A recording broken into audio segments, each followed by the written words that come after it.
Hey everyone, Niharika here, and it feels so good to be able to finally shoot again. And welcome to my YouTube channel. Just to give you a little background about myself, I am a recent international medical graduate. I applied to this year's match.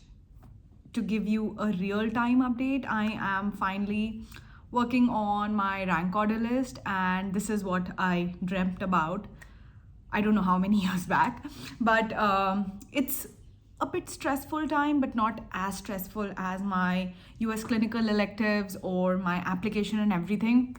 But yeah, I'm enjoying a lot, and I am finally shooting again. Also, if you don't know, I am posting my USCE vlogs. Like, I used to vlog daily while I was on my rotations, and I am posting those on my YouTube channel. So make sure that if you want to know that experience, you go and check out those vlogs. Why am I making this video today? So today I decided that I would want to make a series of videos, as in terms of rotations, personal statement, CV, application, interviews, and everything. So whatever I have learned through my experiences, I just wanted to make those videos and put them on YouTube. It would benefit you in any way that it can. What is today's video particularly? Today's video is particularly the kind of an introductory video to this upcoming series, which is about US clinical electives. And I just wanted to translate all of my experience, in some short videos. Today, we are going to be starting this series with an episode which addresses 4 very common myths that comes with US clinical electives. And in case you have any particular questions, do put them in the comment section so that I can either address them or probably make a video on them. Just to give you a little bit more background about me, so I gave my USMLE Step 2 CK in mid-June, probably around 10th or 12th, I don't even remember. And then I went to the US for my rotations on 16th or 17th of June last year. And then I came back on November 21st. So almost 5 months in there. And my vlogs, they are not just about my rotations, but also about my daily life. And why was that? Because while I was going on my rotations, I saw a few vlogs that people had posted, but they were just about the rotations and not about the daily life or probably the daily struggles that you would face in another country while you were there without your family, without any support, and what would happen. So my vlogs are really raw about my daily life, and they are in Hindi, but I'm recording this video in English just to make it universal so that everybody who's seeking help on US clinical electives can watch this video and get benefited. There are 3 states where I particularly rotated in the US. First was Illinois, the other one was California, and the third one was Connecticut. Okay, so we will talk more about my rotations, and there's a lot of content on my YouTube channel regarding my US clinical electives. But let's dive right into the myths that I'm going to be talking about, and I've never ever seen anyone talking about them on YouTube. And I have my diary here, I have everything written down here.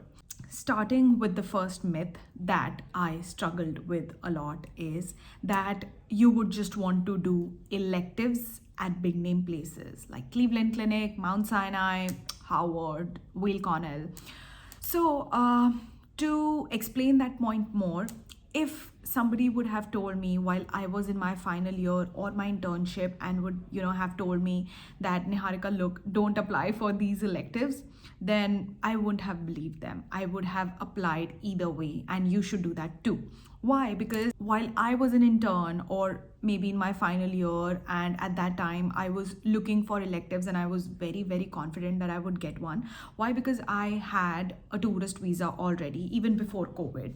I applied to these big name places, and almost all of these places, and the application fee is crazy high. Like for Mount Sinai, you pay you pay $1,000 just for applying, right? At UAB, it's again, I think, what, $350, and and if you get accepted, then you have to pay $5,000, and that is crazy high. So why is that a myth? Because just to tell you that the slot at these places, they are booked way ahead of time, and you definitely need connections at these places to get one of the slots and get the confirmation. While I had applied, I just applied, I didn't follow up, I did not even have a connection, and I knew nothing, I just applied. So that was a big waste of money for me. I just got the rejection email, and then I was disheartened, and nobody told me that, look, this was not the end. I definitely had friends who told me that, look, you will get more opportunities, but if your head knows that you're not going to get electives after this, then you will feel really sad. So I just want you to know that that is not the end. And people just say that getting electives at these big name places, you should definitely apply this and that, but always take into account your financial situation.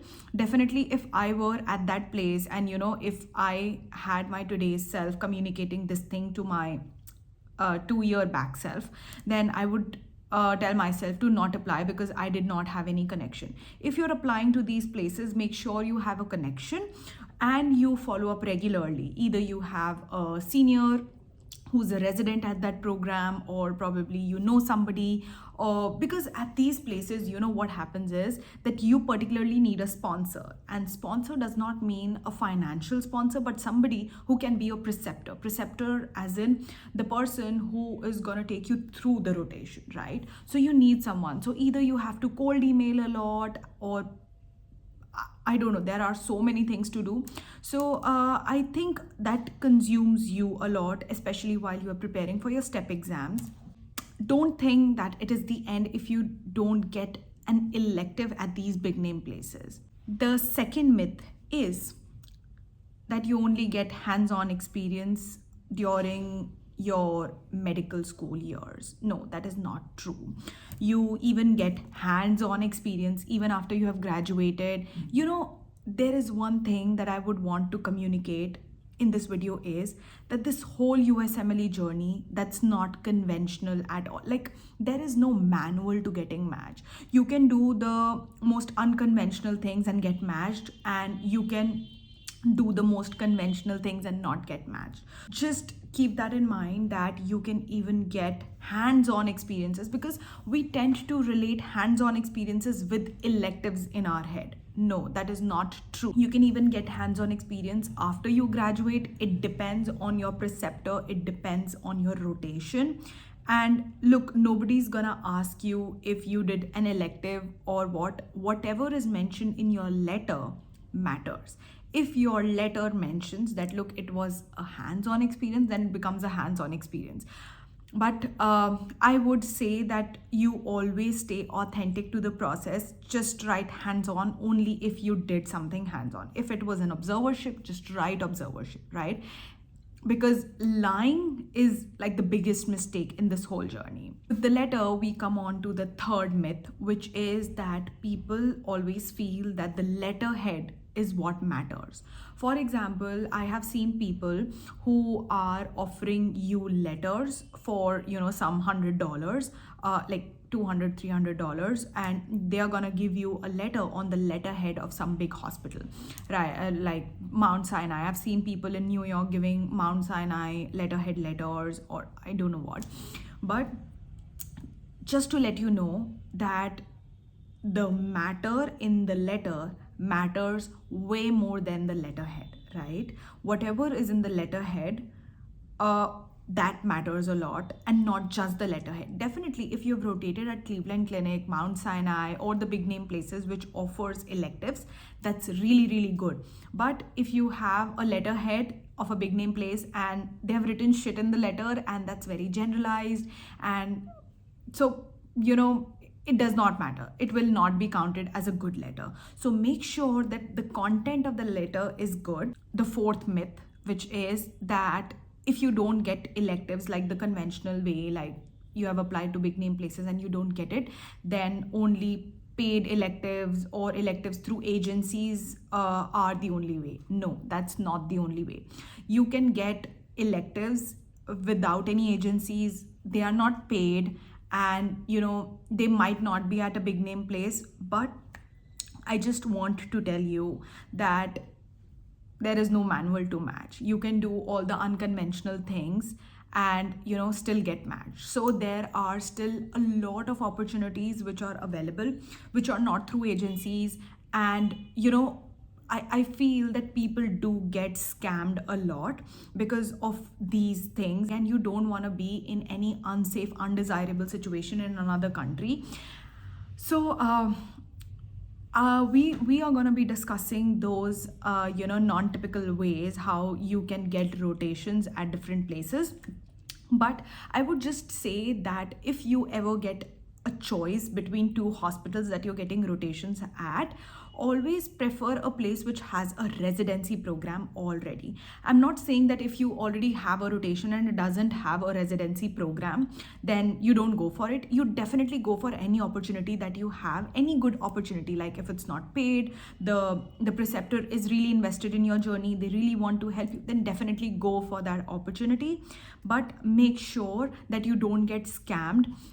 You try to do your rotations at places which have a residency program. We are going to be talking more in the subsequent video. So just know that the place where you rotate does not matter after a certain point. If you get a really good letter and if you have a really good recommendation, then it does not matter.